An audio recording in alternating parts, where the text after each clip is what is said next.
Mi propio nieto me salvó la vida con una nota discretamente deslizada durante la cena. «Simula estar enferma y vete inmediatamente», decía el papel arrugado. Confundida, seguí sus instrucciones. 5 minutos después, observé horrorizada cómo mi esposo de 30 años servía champaña envenenada solo en mi copa, mientras me sonreía con amor. Esa noche, descubrí que el hombre con el que compartí mi vida había tramado un plan con mi nuera para heredar mi fortuna tras mi muerte accidental. Pero antes de que siga contando mi historia, asegúrate de ya estar suscrito al canal y escribe en los comentarios: ¿desde qué parte de México estás viendo este video? Nos encanta saber qué tan lejos están llegando nuestras historias. Nunca pensé que una cena familiar podría convertirse en el escenario de un intento de asesinato. Especialmente no cuando el asesino era el hombre con el que había compartido la cama durante 3 décadas. El día comenzó como cualquier otro. Yo estaba en la cocina, preparando un pastel de 3 leches para el cumpleaños de 15 años de mi nieto, Santiago. Ricardo, mi esposo, había salido temprano para una reunión de negocios con nuestra nuera, Ximena. No le di mucha importancia en ese momento. Ricardo y Ximena a menudo discutían sobre las inversiones de la familia. «Abuela, va a quedar delicioso», dijo Santiago, mirando mientras yo cubría el pastel con betún de chocolate. Sus ojos, tan parecidos a los de mi difunto hijo, brillaban con expectación. «Eso espero», respondí, sonriendo. «Tu abuelo compró champaña especial para celebrar esta noche». Santiago dudó, como si quisiera decir algo, pero Ximena lo llamó desde la otra habitación. Corrió fuera de la cocina, lanzándome una extraña mirada por encima del hombro. La cena estaba programada para las 7. Ricardo había insistido en que fuera un evento sofisticado, a pesar de ser solo para nosotros 4. Pensé que solo estaba tratando de compensar la ausencia de nuestro hijo. «Lucrecia, usa ese collar que te di en nuestro aniversario», sugirió Ricardo mientras me arreglaba. «El de diamantes». «¿No crees que es demasiado para una cena en casa, Ricardo?», pregunté. «Es una ocasión especial», insistió, con sus ojos fijos en mí, con una intensidad que encontré extraña. La cena comenzó puntualmente a las 7. La mesa estaba elegantemente puesta, con nuestros mejores platos de porcelana y copas de cristal. Ricardo parecía nervioso, mirando constantemente su reloj. Ximena estaba deslumbrante en un vestido negro que parecía demasiado nuevo para una simple celebración familiar. «Un brindis por Santiago», anunció Ricardo, levantándose para abrir la botella de champaña. 15 años, ya casi un hombrecito. Fue entonces cuando noté a Santiago observándome con una expresión preocupada. Mientras Ricardo servía la champaña, Santiago derramó deliberadamente su vaso de agua. «¡Lo siento mucho!», exclamó, creando un alboroto. En medio de la confusión, pasó junto a mí, deslizando un trozo de papel en mi mano. «Voy por más servilletas», dijo Ximena, saliendo rápidamente del comedor. Abrí la nota discretamente bajo la mesa. «Simula estar enferma y vete inmediatamente». Mi corazón se aceleró. ¿Por qué Santiago me enviaría un mensaje así? Lo miré, y él asintió levemente, sus ojos suplicando que confiara en él. «Ricardo», dije, tocándome la frente, «no me siento bien. Creo que necesito acostarme». «Pero querida, acabamos de empezar», protestó, con una extraña nota de urgencia en su voz. «Al menos toma un sorbo de champaña primero, para celebrar». «Quizás la abuela necesita una pastilla», sugirió Santiago levantándose. «La acompaño a su cuarto». «¡No!», Ricardo casi gritó, sorprendiéndonos a todos. Se recompuso rápidamente.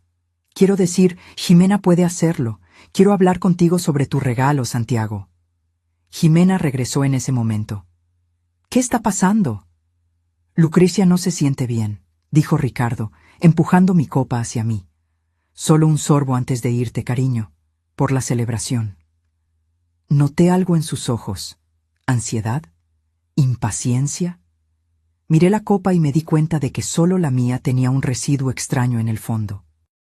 «La verdad, creo que mejor me voy a recostar», respondí apartando la silla. «Santiago, ¿me acompañas?», estoy un poco mareada. Ricardo se levantó abruptamente. Yo acompaño a mi esposa, insistió, agarrando mi brazo con la fuerza suficiente para dejar marca. Nunca lo había visto así. Papá, intervino Jimena, deja que vaya Santiago. Tú y yo necesitamos discutir ese asunto. Una mirada significativa pasó entre ellos, y Ricardo soltó mi brazo a regañadientes. Santiago se puso rápidamente a mi lado y salimos del comedor. Apenas estuvimos fuera del alcance de la voz, Santiago susurró urgentemente. Abuela, no podemos quedarnos, tenemos que salir ahora. Santiago, ¿qué está pasando? Exigí saber, con el corazón latiéndome con fuerza. Escuché a mi papá y al abuelo hablando anoche, dijo, con la voz temblándole.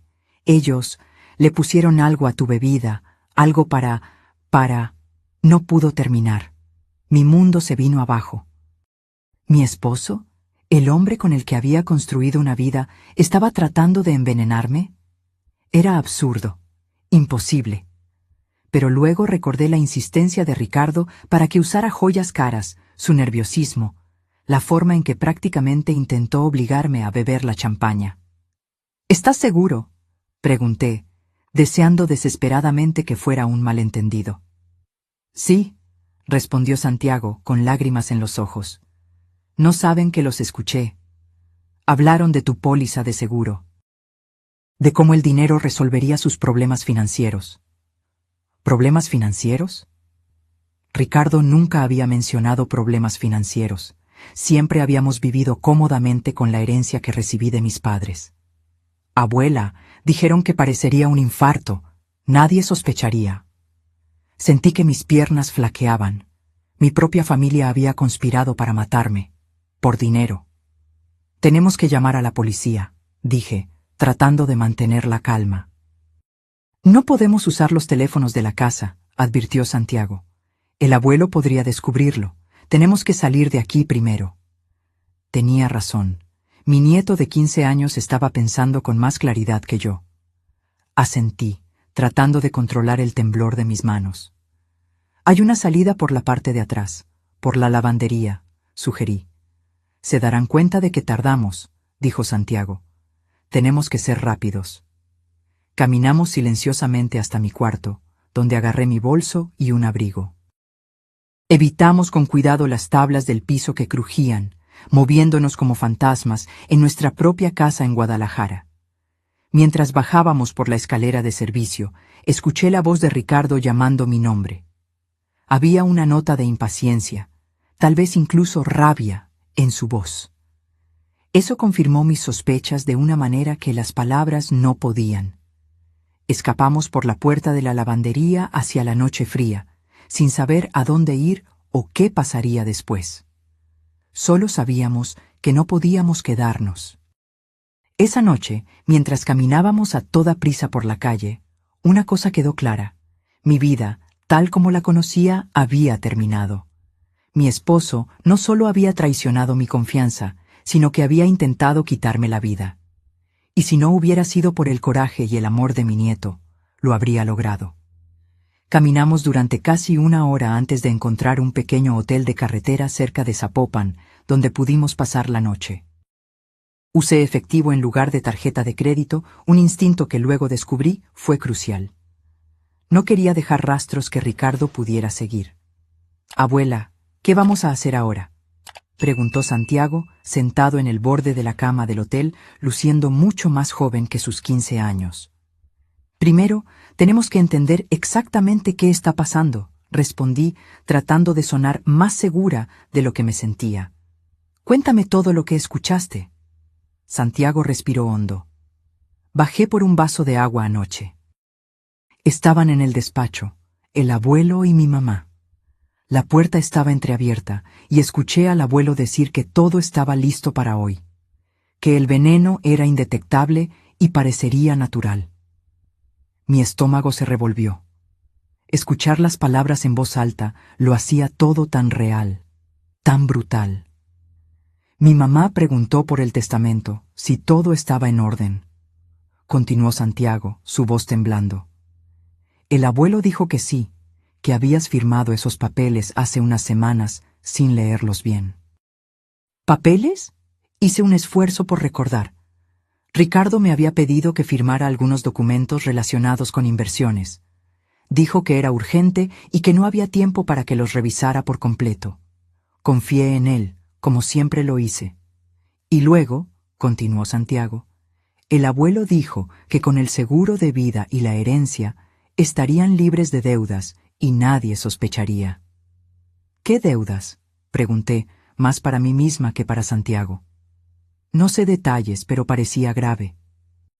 Mi mamá estaba muy nerviosa, hablando de acreedores y plazos. Intenté procesarlo todo. ¿Ricardo y Jimena estaban en problemas financieros? ¿Por qué Ricardo nunca me lo había dicho?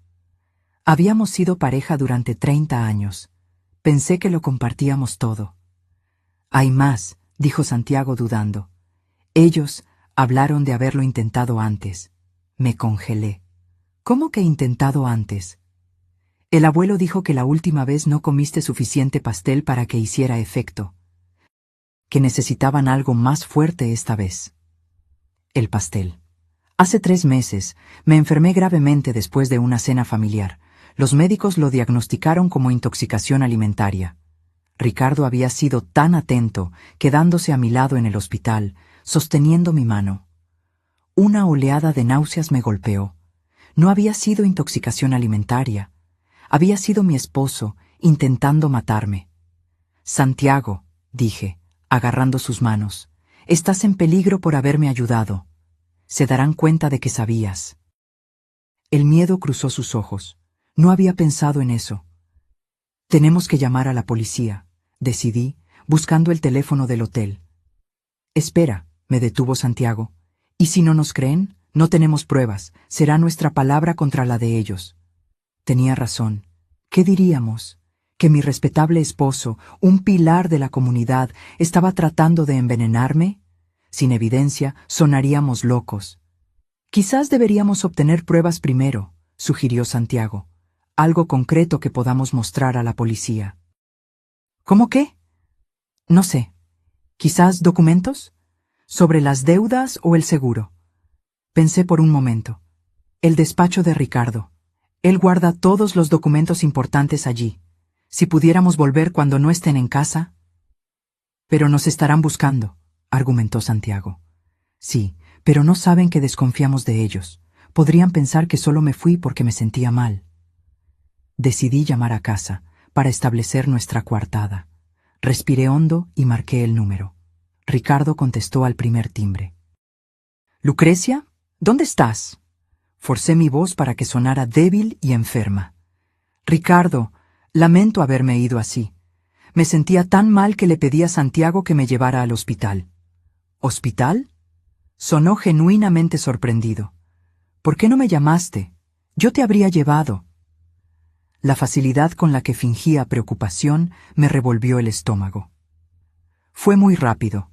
Estoy mejor ahora, pero los médicos quieren tenerme en observación durante la noche.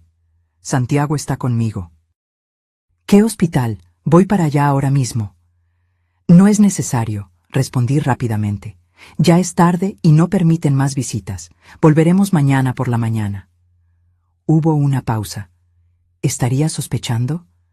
Bueno, si estás segura, respondió finalmente. Descansa bien. Te quiero. Las palabras que antes me calentaban ahora sonaban como una sentencia de muerte. Yo también te quiero, respondí mecánicamente, colgando. Santiago me miró con admiración. Eso fue increíble, abuela. Te creyó por completo. No sentía ningún orgullo por ser buena mintiéndole a mi esposo. Solo un profundo pesar por haber sido tan ciega durante tanto tiempo. Vamos a descansar un poco, sugerí. Mañana tenemos que planear nuestro siguiente paso. Pero mientras Santiago se dormía, yo me quedé despierta, repasando mentalmente los últimos meses. ¿Cuántas señales perdí? ¿Cuántas intoxicaciones alimentarias fueron en realidad intentos contra mi vida? Y, lo más doloroso, ¿cuándo exactamente el hombre que amaba decidió que yo valía más muerta que viva? La tristeza fue dando paso lentamente a la rabia, no solo por mí, sino por Santiago. Perdió a su padre, mi querido hijo, hace apenas 3 años, y ahora descubrió que su abuelo y su madre son asesinos en potencia. Me juré a mí misma que no dejaría que se salieran con la suya. No solo por lo que intentaron hacerme, sino por lo que le hicieron a Santiago. Le robaron su inocencia, su confianza en el mundo, y ellos pagarían por eso. Me despertó el sonido de mi celular. Era Jimena. ¿Lucrecia? Ricardo dijo que estás en el hospital. ¿Por qué no me avisaste? Su voz desbordaba preocupación, pero ahora podía escuchar la falsedad detrás de ella. Fue todo muy repentino, respondí, manteniendo mi voz débil. No quise molestar. ¿Qué hospital? Voy a buscarlos ahora. Una alarma sonó en mi mente. Estaban tratando de localizarnos. No es necesario, respondí. Ya nos vamos. De hecho, los médicos me acaban de dar de alta. Vamos a desayunar y luego volvemos a casa. Oh, pareció decepcionada. Bueno, si estás segura. Absolutamente. Te veo en casa en un par de horas. Colgué y me giré hacia Santiago, que se había despertado con la conversación. Se están poniendo nerviosos, observé. Necesitamos actuar rápido. Después de un desayuno rápido en el pequeño restaurante anexo al hotel, planeamos nuestra estrategia. Volveríamos a casa como si nada hubiera pasado. Yo fingiría que me estaba recuperando de un malestar pasajero, mientras Santiago encontraría la manera de revisar el despacho de Ricardo. Va a ser peligroso, advertí. Si sospechan... Tenemos que arriesgarnos, abuela, respondió Santiago con una determinación que me enorgulleció y preocupó al mismo tiempo. No podemos simplemente huir para siempre. Tenía razón. Necesitábamos pruebas concretas antes de ir a la policía. Llegamos a casa alrededor de las 10 de la mañana, en nuestra colonia en Guadalajara. Ricardo estaba en la sala, fingiendo leer el periódico, pero la tensión en sus hombros lo delataba. Lucrecia se levantó, viniendo hacia mí con los brazos abiertos. Estaba tan preocupado. Me obligué a aceptar su abrazo, luchando contra el impulso de alejarme.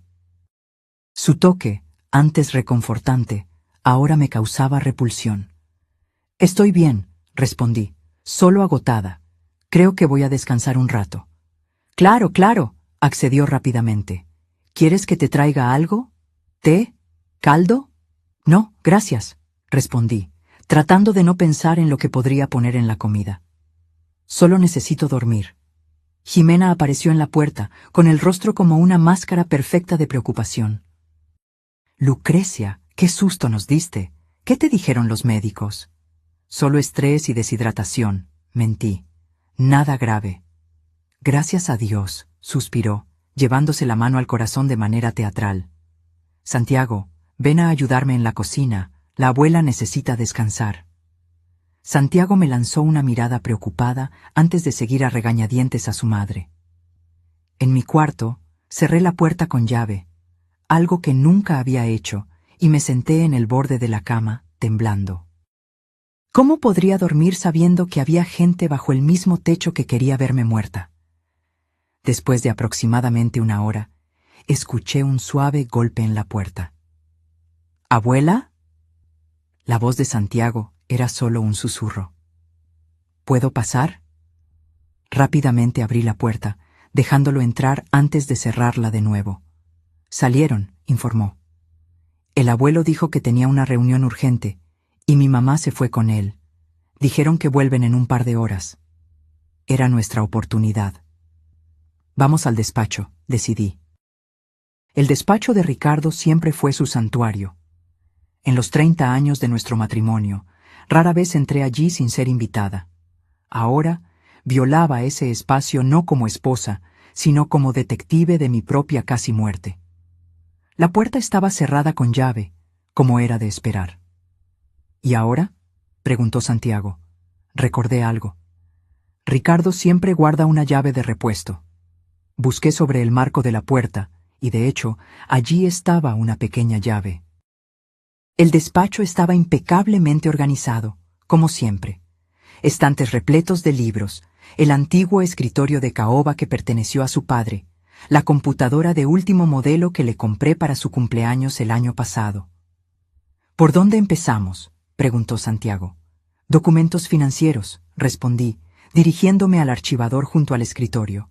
Busca cualquier cosa relacionada con seguro de vida, testamento o deudas. Mientras Santiago revisaba los cajones del escritorio, yo comencé a examinar las carpetas en el archivador. La mayoría contenía documentos mundanos, facturas pagadas, contratos de servicios domésticos, garantías de electrodomésticos. Luego, encontré una carpeta etiquetada con mi nombre.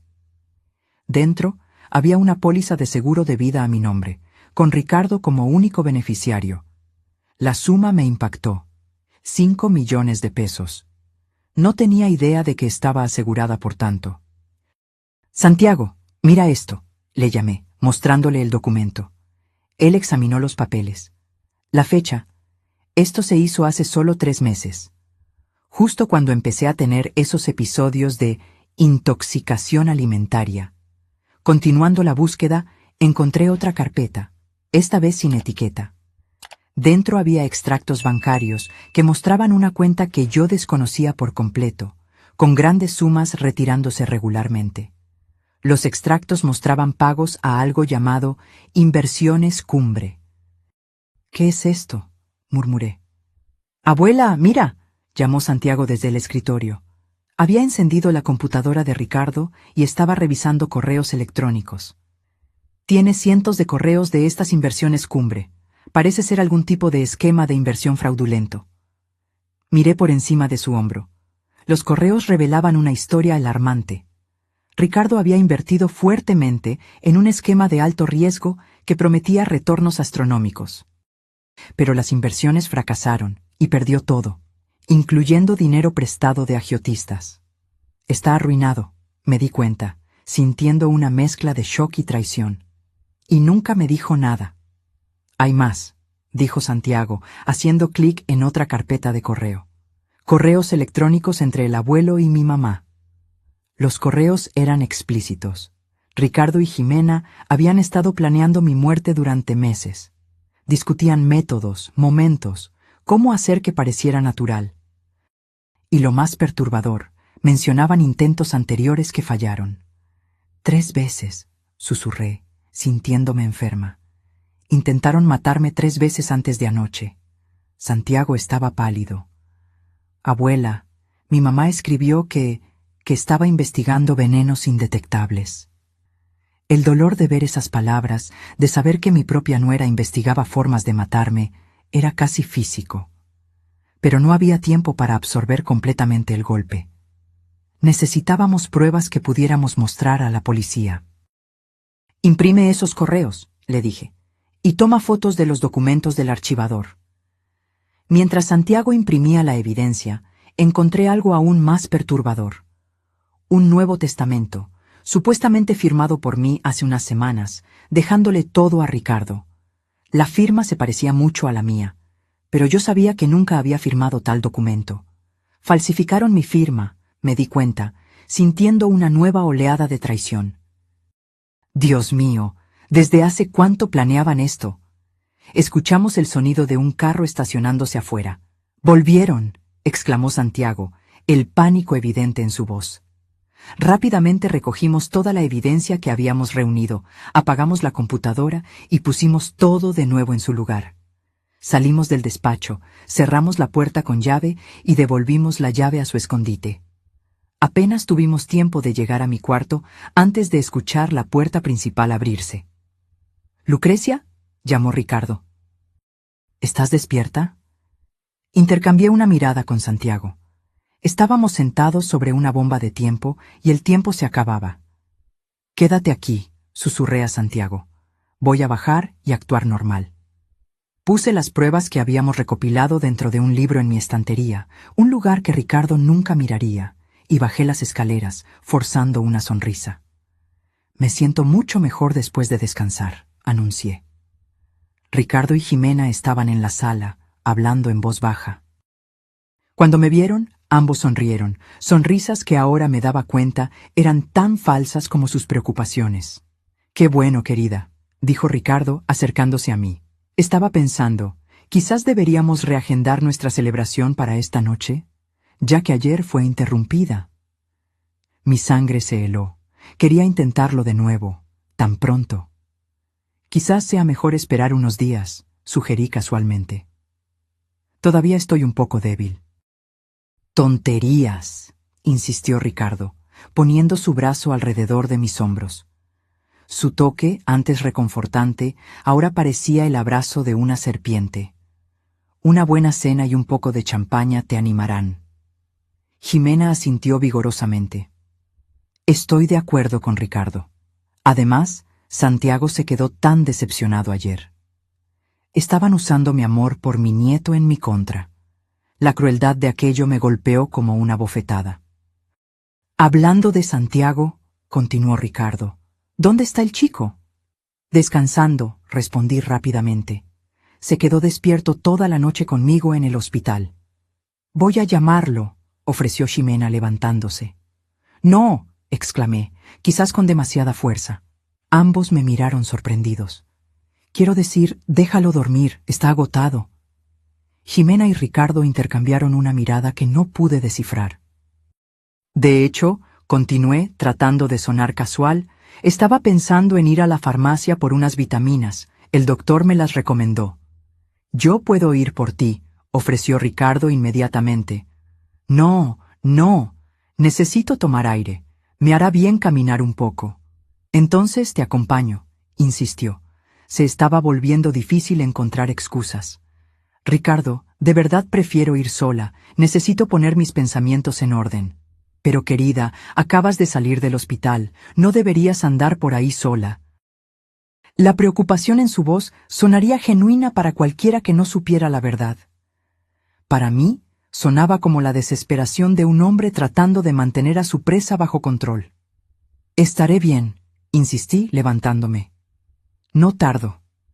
Antes de que pudiera protestar más, subí las escaleras para tomar mi bolso. Santiago me esperaba ansiosamente en el pasillo. ¿Qué está pasando?, susurró. Quieren intentarlo de nuevo esta noche, le expliqué rápidamente. Voy a la delegación ahora mismo con nuestras pruebas. Quédate aquí y actúa normal. Volveré con la policía. El miedo cruzó sus ojos. Es peligroso dejarte solo con ellos. Estarás más seguro si pareces que no sabes nada, argumenté. Solo evita comer o beber cualquier cosa que te ofrezcan. Agarré las pruebas escondidas en el libro y las puse en mi bolso. Cuando bajé de nuevo, Ricardo me esperaba en la puerta. ¿Estás segura de que no quieres compañía?, preguntó, bloqueando sutilmente la salida. Absolutamente, respondí, manteniendo la voz firme. Vuelvo en 1 hora, a más tardar. A regañadientes se hizo a un lado, y finalmente salí a la calle, sintiendo su mirada en mi espalda mientras me alejaba. En lugar de ir a la farmacia, caminé rápidamente hacia la delegación de policía más cercana, a unos 20 minutos de casa, en el área de Tlaquepaque. Mi mente iba a 1000, tratando de organizar cómo explicaría todo. ¿Quién creería que mi esposo dedicado de 30 años estaba tratando de matarme? ¿Que mi nuera estaba ayudando? Sonaba como la trama de un thriller barato. Estaba tan absorta en estos pensamientos que no noté el coche que se acercaba por detrás hasta que se detuvo a mi lado. El vidrio bajó, revelando el rostro de Ximena. «¡Lucrecia, qué casualidad!», exclamó, su sonrisa sin alcanzar sus ojos. Iba al mercado. «¿Quieres un aventón?». Mi corazón se aceleró. ¿Me estaba siguiendo? «No, gracias», respondí, siguiendo mi camino. Como dije, necesito el ejercicio. Insisto, dijo, su tono endureciéndose ligeramente. De hecho, Ricardo me pidió que me asegurara de que llegaras bien a la farmacia. ¿Está preocupado? Claro que lo estaba, preocupado de que pudiera ir a la policía en lugar de a la farmacia. Ximena, de verdad prefiero caminar. Ella estacionó el coche y salió, caminando hacia mí. ¿Qué estás escondiendo, Lucrecia? La pretensión había desaparecido. Sus ojos estaban fríos, calculadores. Recordé los correos electrónicos, cómo investigó meticulosamente venenos para matarme. No sé de qué me hablas, respondí, dando un paso hacia atrás. Creo que sí sabes. Dio un paso adelante. Santiago te dijo algo, ¿verdad? El miedo me apretó la garganta. ¿Santiago? ¿Decirme qué? No te hagas la tonta, siseó. Nunca has salido a caminar sola en toda tu vida. Ricardo siempre te acompaña a todo. Entonces, ¿por qué ahora? ¿Por qué hoy? Estábamos en medio de la calle, la gente pasaba, pero nadie notaba la tensión entre nosotras. Jimena, estás imaginando cosas, dije, tratando de mantener la calma. Solo quiero unas vitaminas. Déjame ver tu bolso, exigió extendiendo la mano. ¿Qué? No. Agarró mi brazo con sorprendente fuerza. ¿Qué tienes ahí? ¿Qué sabes? Tiré de mi brazo, liberándome de su agarre. No me toques. ¿Estás loca? Estuviste en el despacho de Ricardo, me acusó. Vimos las impresiones recientes en la impresora. Mi corazón se aceleró. Lo sabían. Sabían que habíamos descubierto su plan. Me voy a casa ahora, declaré, tratando de mantener mi voz firme. No, no vas. Jimena bloqueó mi camino. Vas a subir al coche y vamos a hablar de esto. El pánico subió por mi garganta. Entrar en ese coche sería como firmar mi propia sentencia de muerte. Jimena, dije lentamente, hay gente alrededor. ¿De verdad quieres armar un escándalo aquí? Ella miró a su alrededor, dándose cuenta de los transeúntes que comenzaban a observarnos con curiosidad. Vamos a resolver esto en familia, dijo, forzando una sonrisa a la gente que pasaba. Como adultos civilizados. Estoy de acuerdo, respondí, aprovechando la oportunidad. Voy a volver a casa ahora y hablamos todos juntos.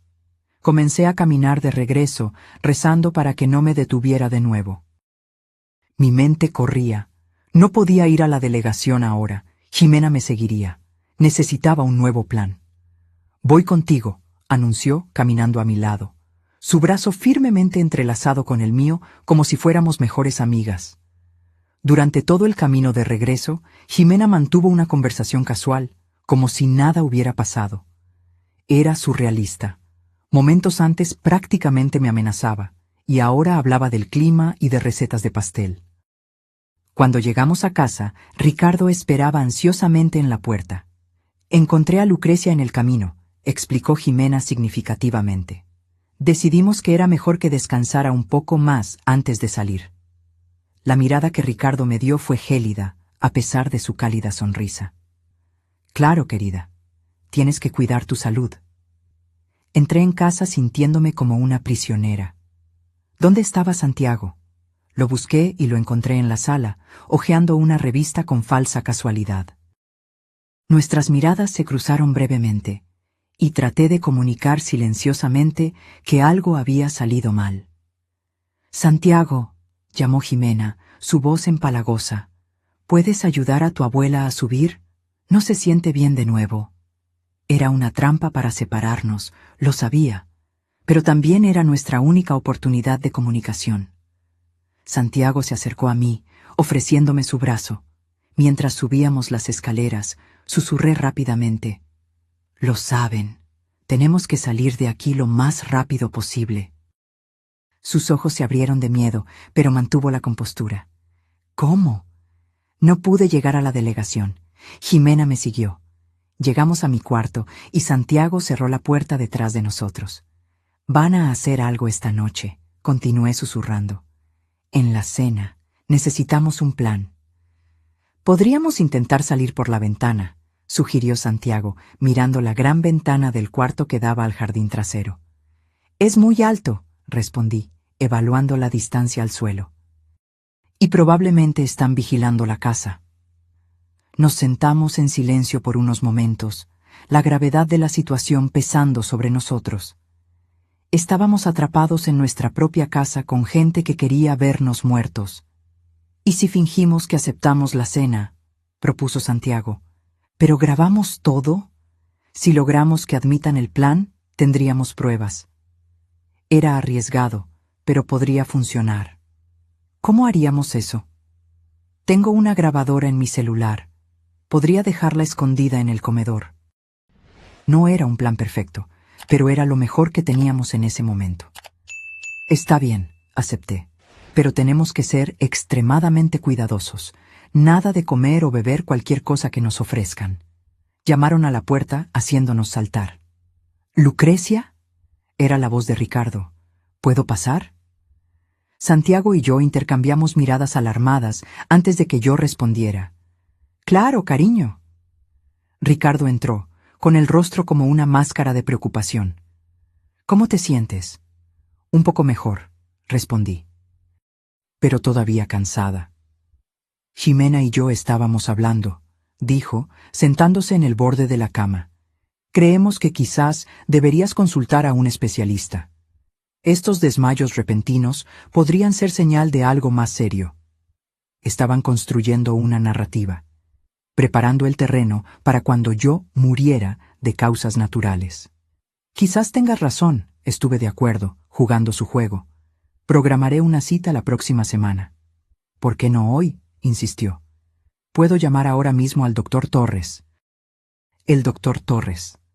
El médico que diagnosticó erróneamente mis anteriores intoxicaciones alimentarias. ¿Estaría él también involucrado? Hoy no, respondí. Estoy agotada, solo quiero descansar un poco. Bueno, al menos cena con nosotros esta noche, dijo Ricardo, su voz suave pero insistente. Ximena está preparando algo especial, para compensar la interrupción de ayer. Tragué saliva. Claro, no puedo esperar. Cuando Ricardo se fue, Santiago y yo intercambiamos miradas. El plan estaba en marcha. ¿Sobreviviríamos a esta noche o sería nuestro fin? Las horas siguientes fueron un ejercicio de nervios. Me quedé en mi cuarto, fingiendo descansar, mientras en realidad preparaba una pequeña maleta con artículos esenciales, documentos, dinero, algo de ropa. Si conseguíamos las pruebas esta noche, huiríamos de inmediato. Alrededor de las 7, Ximena nos llamó a cenar. La mesa estaba impecablemente puesta, casi idéntica a la noche anterior. Los mismos platos finos, las mismas copas de cristal, la misma botella de champaña cara. Santiago había logrado esconder su celular debajo del aparador cerca de la mesa, posicionado para captar todas las conversaciones. Nuestro plan era simple: hacer que hablaran sobre el veneno, grabar la confesión y luego crear alguna distracción que nos permitiera escapar e ir directamente a la policía. «Qué bueno verte mejor, Lucrecia», comentó Ximena, sirviendo la sopa. Noté que servía mi plato directamente de la fuente, mientras los otros se servían a sí mismos. «Gracias», respondí, mirando el plato con desconfianza. No tocaría esa comida ni aunque mi vida dependiera de ello. Irónicamente, ese era exactamente el caso. «Un brindis», anunció Ricardo, levantándose para servir la champaña. «Por la salud de la familia». De nuevo observé cómo llenaba mi copa de una botella específica, diferente a la que se sirvió a sí mismo y a los demás. «Por la salud», accedí, levantando la copa pero solo fingiendo beber. La cena transcurrió en una atmósfera tensa y surrealista. Conversaciones superficiales sobre el clima, sobre noticias, como si no estuviéramos todos envueltos en un juego mortal. Noté que Santiago tampoco estaba comiendo, solo movía la comida por su plato. Ximena se dio cuenta. «Santiago, ¿no tienes hambre?», preguntó, su voz falsamente dulce. «Solo un poco indispuesto», respondió. «Como tu abuela», observó Ricardo, lanzándome una mirada significativa. «Quizás sea algo genético». La insinuación me dio escalofríos. Estaban construyendo una historia de problemas de salud hereditarios. «De hecho», dije, decidiendo arriesgarme, «estuve pensando en mi testamento recientemente». Ricardo casi se atraganta con su vino. «¿Tu testamento? ¿Por qué?» «Bueno, con estos problemas de salud repentinos, pensé que era prudente revisar mis asuntos». Ximena y Ricardo intercambiaron una mirada rápida. «No seas mórbida, querida», dijo Ricardo, forzando una risa. «Vivirás muchos años más». «¿Quién sabe?», repliqué. «La vida es impredecible. Las personas sanas mueren repentinamente todos los días». «¿Qué estás insinuando, Lucrecia?», preguntó Ximena, su voz aguda. Era hora de provocarlos, de hacer que revelaran sus intenciones. Solo que deberíamos estar preparados para cualquier eventualidad, respondí casualmente. Por ejemplo, si algo me pasara, digamos, esta noche, ¿quién heredaría mis bienes? El silencio que siguió fue ensordecedor. ¿Por qué preguntarías algo así? Ricardo finalmente rompió el silencio, con la voz tensa. Curiosidad, respondí, manteniendo mi tono casual mientras mi corazón latía frenéticamente. Después de todo, hay mucho en juego, ¿no es así? Mi herencia, el seguro de vida. Jimena dejó caer el tenedor, el metal tintineando ruidosamente contra la porcelana. ¿Seguro de vida?, repitió Ricardo, sus ojos entrecerrándose. ¿De qué estás hablando exactamente, Lucrecia? Oh, ya sabes, continué, jugando con fuego. La póliza de 5 millones de pesos que hiciste a mi nombre hace 3 meses. Esa de la que supuestamente no sé nada. El rostro de Ricardo palideció visiblemente. Jimena agarró su copa de vino, bebiendo un trago largo. ¿Cómo? Comenzó Ricardo. Luego se detuvo, recomponiéndose. Querida, creo que estás confundida. Debe ser efecto de los medicamentos del hospital. No estoy confundida, Ricardo, respondí, con mi voz firme. Así como no estoy confundida sobre Inversiones Cumbre, o sobre las deudas que me escondiste, o sobre las 3 veces anteriores que intentaste envenenarme. Santiago observaba la escena con los ojos muy abiertos, claramente nervioso por mi enfoque directo, pero yo necesitaba que confesaran. Necesitaba pruebas concretas grabadas. Ricardo se levantó abruptamente, su silla raspando ruidosamente contra el suelo. Basta. Claramente no estás bien. Te llevaremos de vuelta al hospital. ¿Para qué? ¿Para darme más medicamentos que en realidad son veneno? Jimena también se levantó. Lucrecia, estás siendo ridícula. Ricardo es tu esposo desde hace 30 años. ¿Por qué intentaría hacerte daño? Por dinero, Jimena, respondí simplemente. La misma razón por la que aceptaste ayudarlo. 5 millones del seguro, más mi herencia. Suficiente para cubrir sus deudas y que todavía le sobrara bastante. ¡Esto es absurdo!, Ricardo explotó, pero sus ojos revelaban pánico. No tienes pruebas de nada de eso. De hecho, dije, inclinándome hacia adelante, tengo. Correos electrónicos, documentos, el testamento falsificado, todo. El rostro de Ricardo se contorsionó en una máscara de furia. Estuviste en mi despacho. No era una pregunta. Y tú pusiste veneno en mi comida, repliqué. Creo que estamos a mano. Jimena dio un paso en mi dirección, su comportamiento completamente transformado. Ya no había pretensión de preocupación, solo rabia cruda. No lo entiendes, ¿verdad?, siseó. Lo perdió todo. ¡Todo! Las inversiones, el dinero de tu hijo, sí, el dinero que se suponía que iría para Santiago. Ricardo lo apostó todo y perdió. Y ahora los agiotistas lo están buscando. Nos están buscando a nosotros. Jimena. Ricardo intentó silenciarla, pero era demasiado tarde. No, Ricardo, continuó histérica. Ella necesita saber. Necesita entender por qué lo hicimos. Amenazaron a Santiago, Lucrecia. Dijeron que le harían daño si no pagábamos. ¿Qué se suponía que debíamos hacer? Cualquier cosa excepto intentar matarme, grité, levantándome también. Los habría ayudado si me lo hubieran pedido. Nunca lo entenderías, replicó Ricardo amargamente. Tú y tu dinero, tu herencia, siempre sintiéndote superior porque venías de una familia rica mientras yo tenía que trabajar por cada peso. La revelación me impactó. ¿Eso era lo que pensaba de mí durante todos estos años? ¿Que yo me creía superior? Te amaba, dije, con mi voz temblándole. Confiaba en ti con todo lo que tenía. ¿Y ahora vas a denunciarnos?, preguntó Jimena, dando otro paso en mi dirección. ¿Vas a enviar al abuelo de tu nieto a la cárcel? ¿A enviarme a mí a la cárcel, dejando a Santiago solo en el mundo? Estaba tratando de manipularme, usando mi amor por Santiago como arma. Miré a mi nieto, viendo la angustia en sus ojos mientras presenciaba a su madre admitir haber conspirado para asesinar a su abuela. «No pensaron en Santiago cuando planearon matarme», respondí fríamente. «No lo usen como escudo ahora». Ricardo de repente pareció tranquilo, peligrosamente tranquilo. «No tienes a dónde ir, Lucrecia», dijo, su voz casi gentil. «Piénsalo bien. Si denuncias esto, el escándalo destruirá a nuestra familia. La prensa se alimentará de la historia. Santiago sufrirá». «¿Y cuál es la alternativa?», pregunté. «¿Bebo el veneno voluntariamente? ¿Muero para salvar las apariencias?». «No tiene por qué ser así», respondió Ricardo, sus ojos calculadores. «Podríamos llegar a un acuerdo».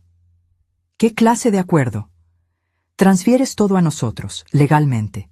La casa, las cuentas, todo. Cambias tu testamento. Nos das poder notarial. A cambio, nosotros te dejamos ir». Casi me río de lo absurdo de la propuesta. «¿Y se supone que debo confiar en ustedes, después de todo esto?». «Es tu mejor opción», insistió Jimena. «La única que mantiene a esta familia intacta». Santiago finalmente habló, su voz temblando. «Esto no es una familia, es una pesadilla». Jimena se giró hacia él, sorprendida, como si hubiera olvidado que estaba allí. «Santiago, cariño, tú no entiendes». «Entiendo perfectamente», la interrumpió levantándose. «Tú y el abuelo intentaron matar a la abuela, por dinero. Y ahora están tratando de manipularla para que les entregue todo. Esto no es una familia, es un esquema criminal». El orgullo que sentí por él en ese momento fue inmenso. A pesar de todo, podía ver la situación con la claridad moral que le faltaba a su propia madre. «Vámonos, abuela», dijo Santiago, viniendo a mi lado. «No van a ninguna parte», declaró Ricardo, bloqueando nuestro camino hacia la puerta. «No hasta que resolvamos esto». «Está resuelto», respondí firmemente. «Se acabó, Ricardo. Traicionaste mi confianza de la peor manera posible. No hay acuerdo, no hay negociación». La mirada que me lanzó fue gélida. «Entonces no me dejas opción». Metió la mano en su bolsillo y sacó un pequeño frasco. «¿Sabes qué es esto? Es suficiente para matarlos a ambos instantáneamente, sin sufrimiento, rápido e indoloro». Mi sangre se heló. «No harías eso». «¿No?». Su sonrisa era terrible de ver. «¿Qué tengo que perder ahora? Ya lo descubriste todo. Si no puedo tener el dinero, al menos puedo evitar la cárcel». Jimena parecía alarmada. «Ricardo, esto no era parte del plan». «El plan cambió», respondió él sin quitarme los ojos de encima. «Si no puedo tener el dinero, nadie lo tendrá». Todo fue muy rápido después de eso. Ricardo avanzó hacia nosotros, frasco en mano. Santiago se interpuso, tratando de protegerme. Jimena gritó algo ininteligible. Y luego, la puerta del comedor se abrió de golpe. «¡Policía! ¡Alto ahí!». 3 oficiales uniformados entraron en la habitación, con las armas en alto. Ricardo se congeló, el frasco todavía en su mano. «Suelte eso ahora mismo», ordenó uno de los policías. Ricardo bajó lentamente el frasco, su rostro una máscara de derrota y furia. «¡Al suelo, los dos!», comandó otro policía, señalando a Ricardo y Jimena. Mientras eran esposados, un tercer oficial se acercó a nosotros. «Señora Lucrecia, soy el comandante López. Recibimos su llamada de emergencia». Miré confundida a Santiago, que sonrió nerviosamente. «Llamé a la policía cuando estabas en el cuarto», explicó. «Usando el teléfono fijo de la casa, dije que era una emergencia, que mi abuelo estaba amenazando con matar a mi abuela». La oleada de alivio que me invadió fue abrumadora. Mientras yo preparaba nuestra huida, Santiago había tomado la iniciativa de llamar a la ayuda. «Tenemos grabaciones», agregué rápidamente, señalando el lugar donde estaba escondido el celular de Santiago. «De toda la confesión». El comandante asintió. «Eso será muy útil. Necesitaremos que ambos vengan a la delegación para prestar declaración». Mientras Ricardo y Jimena eran sacados, Ricardo se giró hacia mí por última vez. Esto no ha terminado, Lucrecia, amenazó. De una forma u otra, voy a hacerte pagar. El comandante lo empujó hacia adelante. Guarde sus amenazas para el juez, señor. Observé a mi esposo, el hombre que juró amarme y protegerme, siendo llevado bajo custodia por intentar asesinarme. La sensación era surrealista, como si le estuviera sucediendo a otra persona. Santiago tomó mi mano, apretándola en solidaridad. Se acabó, abuela, dijo suavemente. Estamos a salvo ahora. Pero mientras salíamos de la casa que por tanto tiempo llamé hogar, no pude evitar preguntarme: ¿algún día me sentiría segura de nuevo? Los días siguientes pasaron en un borrón de declaraciones policiales, audiencias preliminares e interminables reuniones con abogados. La historia se filtró a la prensa, como Ricardo había predicho. Empresario intenta envenenar a esposa millonaria en Guadalajara. Encabezaba los titulares locales. Santiago y yo nos hospedamos en un hotel en el centro, incapaces de volver a la casa que ahora estaba contaminada con recuerdos de traición. La policía encontró suficiente evidencia para mantener a Ricardo y Jimena detenidos sin derecho a fianza. El frasco que Ricardo había blandido contenía de hecho una dosis letal de arsénico, y exámenes toxicológicos confirmaron rastros de la sustancia en la comida y bebida que me sirvieron esa noche. Sentada en el cuarto del hotel, viendo la cobertura del caso en la televisión, me sentía como una espectadora de mi propia vida. ¿Cómo no me di cuenta de lo que estaba sucediendo bajo mi propio techo? ¿Cómo fui tan ciega? No es tu culpa, abuela, dijo Santiago, como si leyera mis pensamientos. Se había convertido en mi roca durante toda esta pesadilla. Debí haberme dado cuenta, respondí, apagando la televisión. Todas esas intoxicaciones alimentarias, los documentos que Ricardo me hizo firmar sin leer bien, tantas señales. Tú confiabas en él. Era tu esposo. 30 años, murmuré. 30 años de matrimonio, y fue capaz de planear fríamente mi muerte. El abogado que contraté, el licenciado Martínez, confirmó que Ricardo había dilapidado prácticamente toda nuestra fortuna con inversiones fraudulentas. La empresa fantasma, Inversiones Cumbre, había desaparecido con millones y Ricardo había recurrido a agiotistas para intentar recuperar el dinero perdido. La buena noticia, explicó el licenciado Martínez en nuestra reunión de esa tarde, es que logramos rastrear algunas de las transferencias. Con suerte, podremos recuperar parte del dinero. La mala noticia es que su situación financiera está comprometida por ahora. No me importa el dinero, respondí honestamente. Solo quiero que paguen por lo que hicieron. Y pagarán, me aseguró. Las pruebas son contundentes. La grabación que consiguieron es particularmente incriminatoria. Difícilmente escaparán de condenas largas. Había otra cuestión, más delicada. ¿Y qué pasará con Santiago? El abogado suspiró. Legalmente, es menor de edad y quedaría bajo la tutela del Estado hasta que cumpla los 18, ya que ambos padres están indispuestos. Santiago, que había insistido en participar en todas las reuniones, se enderezó en su silla. Quiero quedarme con la abuela. Estamos preparando una solicitud de tutela temporal, explicó el licenciado Martínez. Dadas las circunstancias excepcionales, creo que el juez la concederá. Miré a mi nieto, sintiendo una mezcla de orgullo y pesar. A los 15 años había presenciado y enfrentado más traumas que muchos adultos. Primero la muerte de su padre, ahora esto. ¿Cómo estás lidiando con todo esto?, le pregunté más tarde, mientras cenábamos en el restaurante del hotel. Santiago movió la comida por un momento antes de responder. Honestamente, no sé. Es como si mi vida hubiera sido una mentira. No todo, respondí suavemente. El amor de tu padre por ti nunca fue una mentira, y el mío tampoco. A veces me pregunto, dijo titubeante, si mi mamá siempre fue así, si mi papá lo sabía. El dolor en sus ojos era palpable. Jimena no era solo mi nuera, era su madre, la persona que se suponía que debía protegerlo por encima de todo. Creo que la gente rara vez comienza siendo mala, Santiago, respondí cuidadosamente. Toman una pequeña mala elección, luego otra y otra, hasta que se encuentran haciendo cosas que nunca imaginaron ser capaces de hacer. ¿Cómo conspirar para asesinar a su suegra? Como conspirar para asesinar a su suegra, estuve de acuerdo tristemente. En las semanas siguientes intentamos establecer una nueva rutina. Alquilé un pequeño departamento en Coyoacán, inscribí a Santiago en una nueva escuela y comenzamos a reconstruir nuestras vidas. El proceso contra Ricardo y Jimena avanzaba, con audiencias preliminares revelando aún más detalles sórdidos sobre el plan.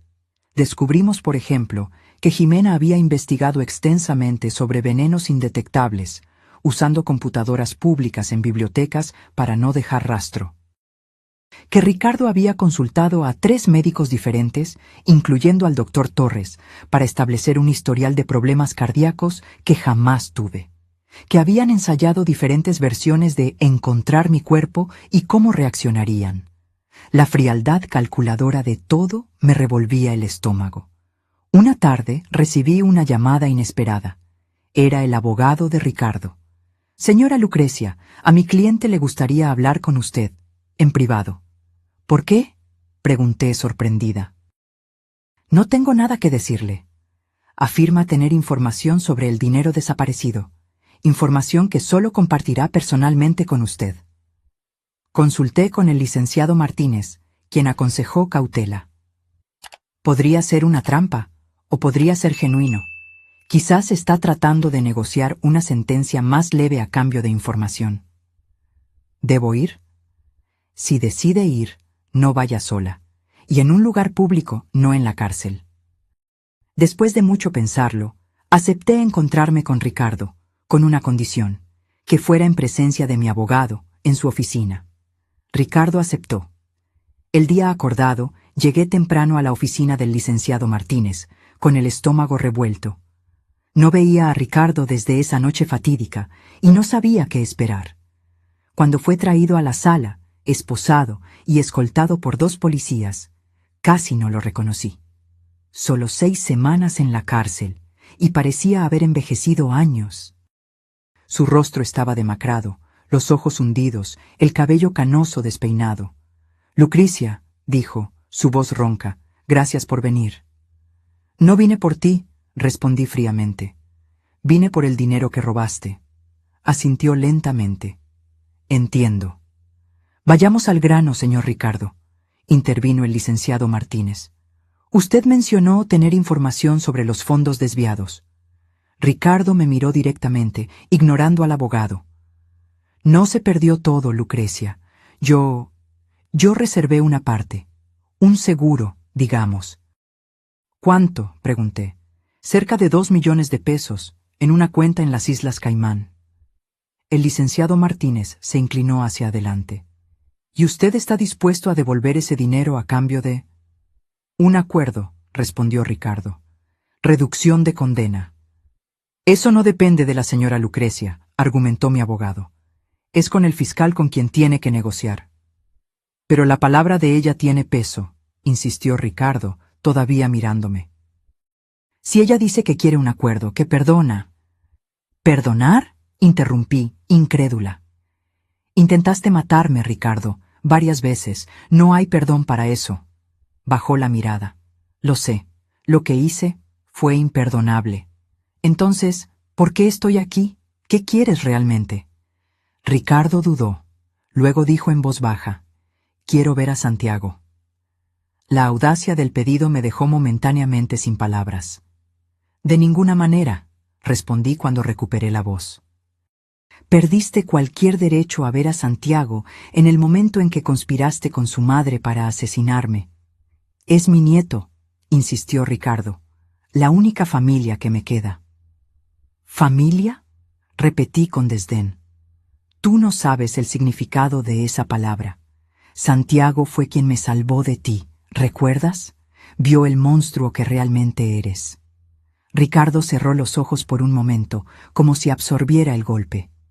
«Te daré la información de la cuenta», dijo finalmente, sin condiciones.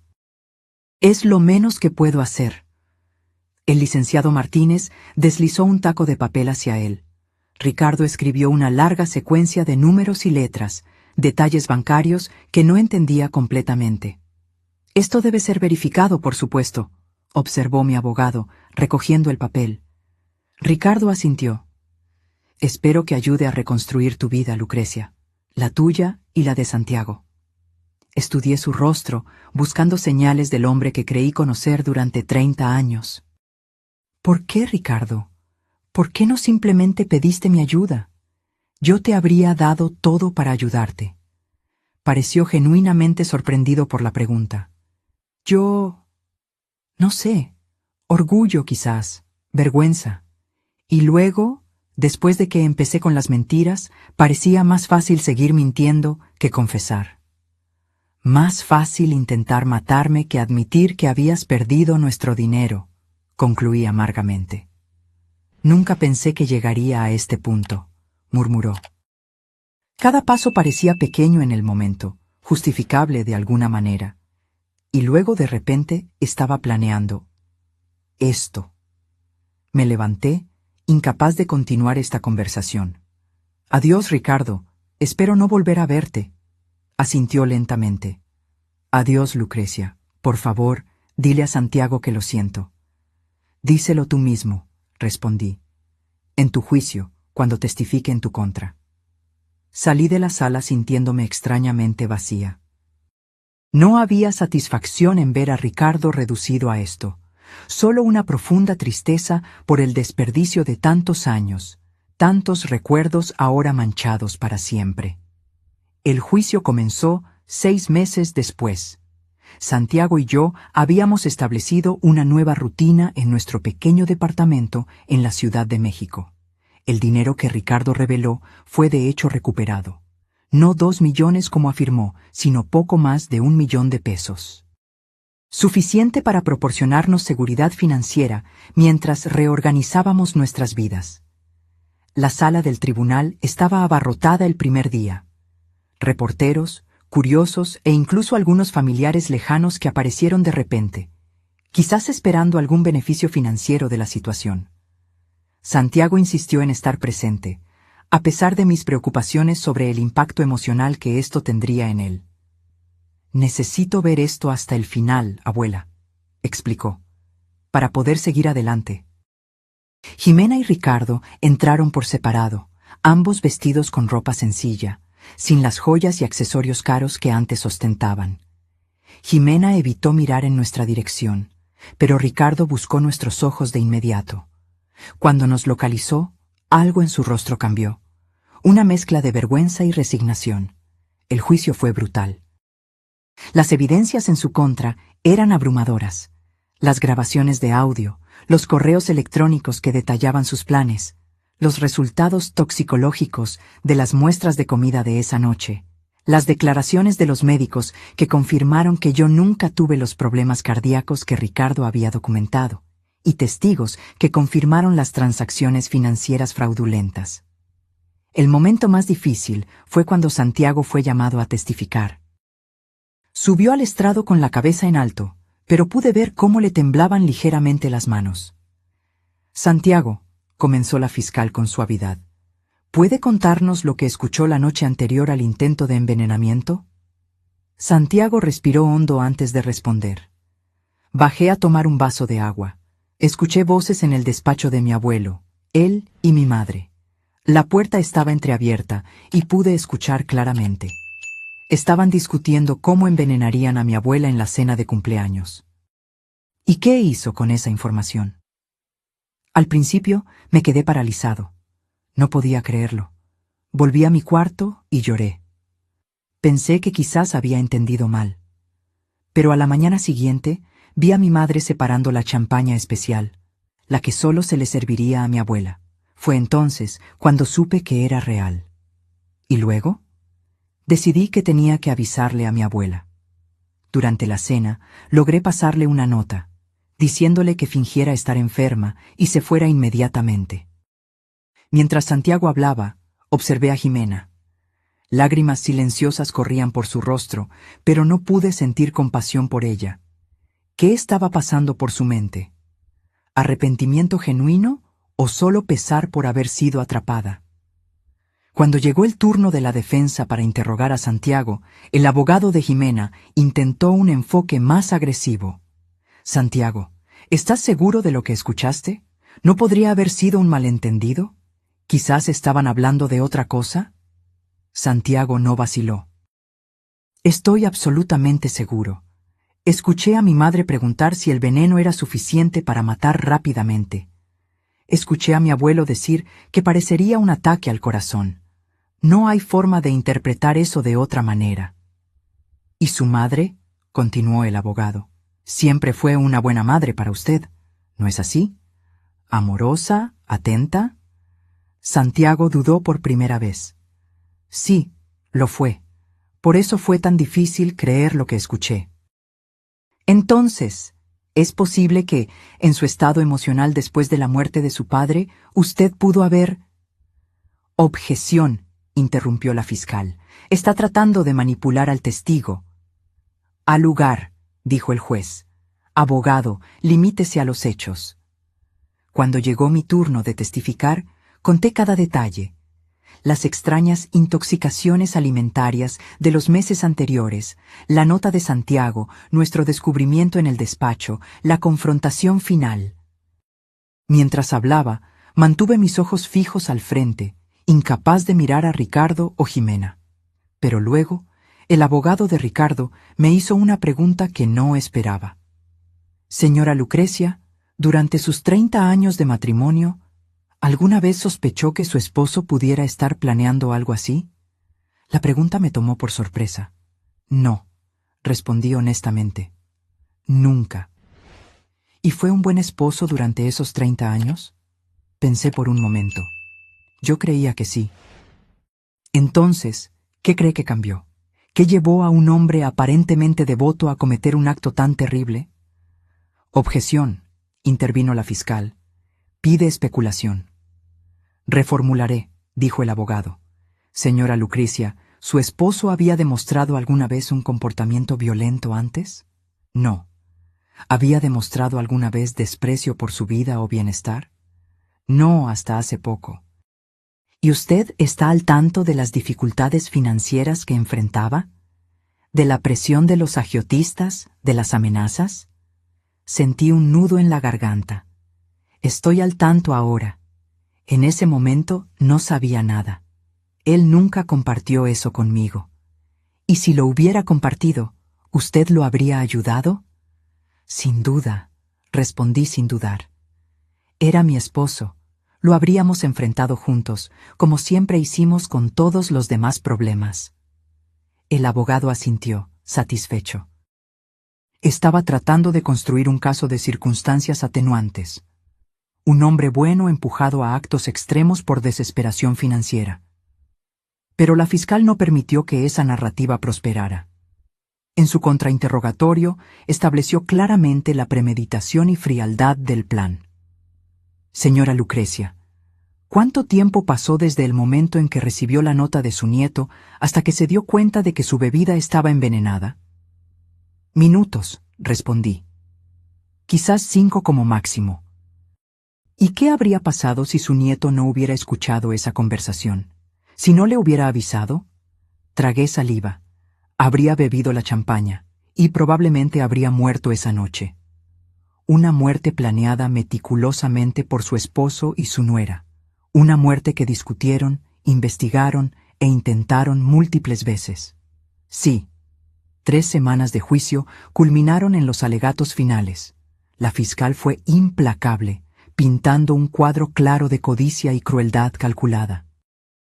Los abogados defensores apelaron a la compasión del jurado, enfatizando las dificultades financieras y la presión bajo la que estaban Ricardo y Jimena. El jurado deliberó por solo 4 horas. En el caso del Estado contra Ricardo Santos, ¿cómo decide el jurado? Encontramos al acusado culpable de todos los cargos. En el caso del Estado contra Jimena Santos, ¿cómo decide el jurado? Encontramos a la acusada culpable de todos los cargos. Sentí a Santiago apretar mi mano mientras se leían los veredictos. Lo miré y vi lágrimas silenciosas correr por su rostro. Para mí, este era el fin de un matrimonio, el cierre de un capítulo doloroso.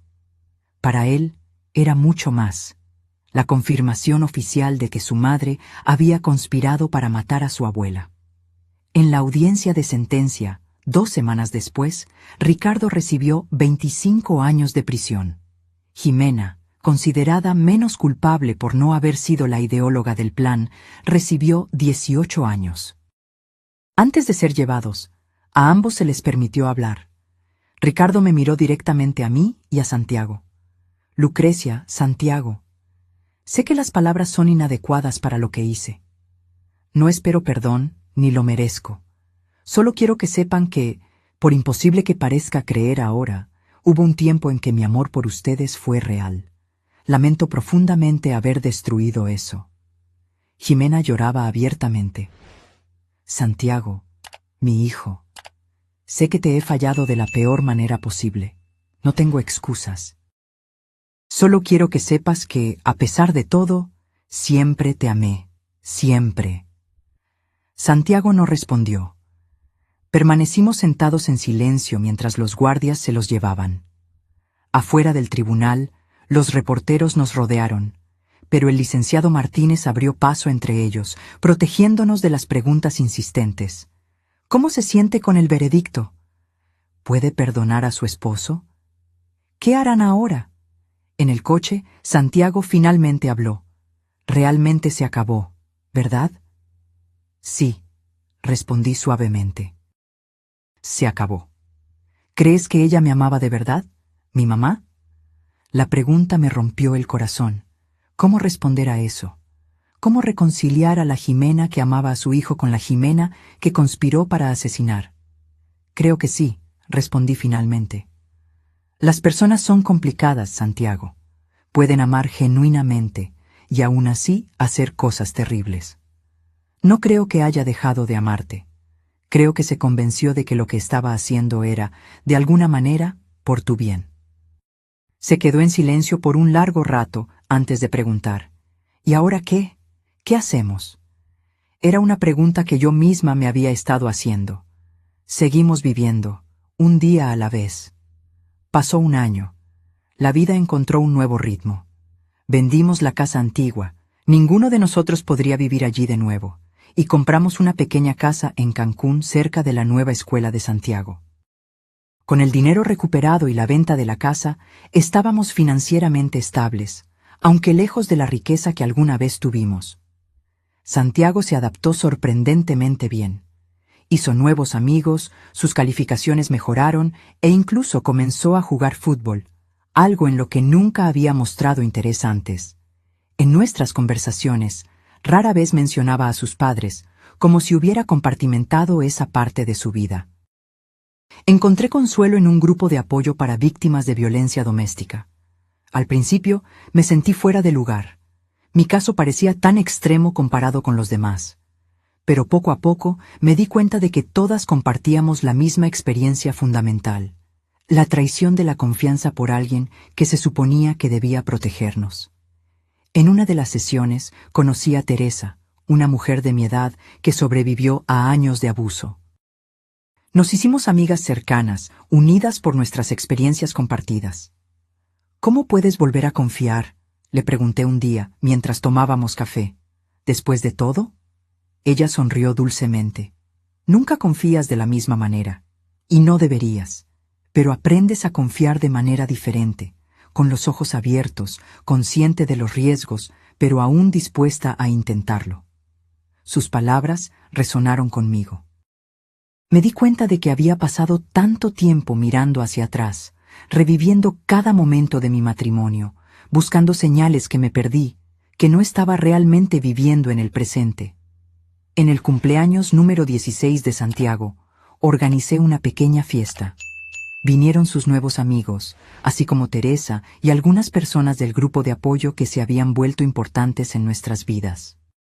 Observando a Santiago reír con sus amigos, me di cuenta de cuánto había crecido en el último año, no solo físicamente, sino en madurez y resiliencia.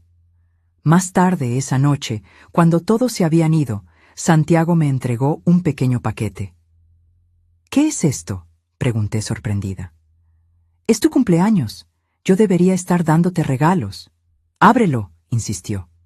Dentro había un delicado portarretratos de plata.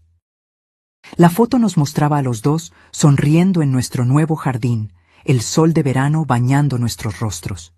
En el marco estaba grabado: para mi heroína. Santiago, comencé, sintiendo lágrimas en los ojos. Salvaste nuestras vidas, abuela, dijo simplemente. No solo esa noche, sino todos los días desde entonces. Lo abracé con fuerza, pensando en nuestro viaje. De una familia destrozada por la traición, habíamos construido algo nuevo, más pequeño, más simple, pero genuino. Esa nota: simula estar enferma y vete inmediatamente, había marcado el fin de la vida que conocíamos, pero también el comienzo de una nueva. Una vida construida sobre la verdad, no ilusiones, sobre amor real, no pretensión. Nos salvamos el uno al otro, respondí finalmente. Y, por primera vez en mucho tiempo, creí sinceramente que estaríamos bien. Ahora, si te gustó esta historia, haz clic en suscribirte y dime en los comentarios qué parte te dejó con la boca abierta.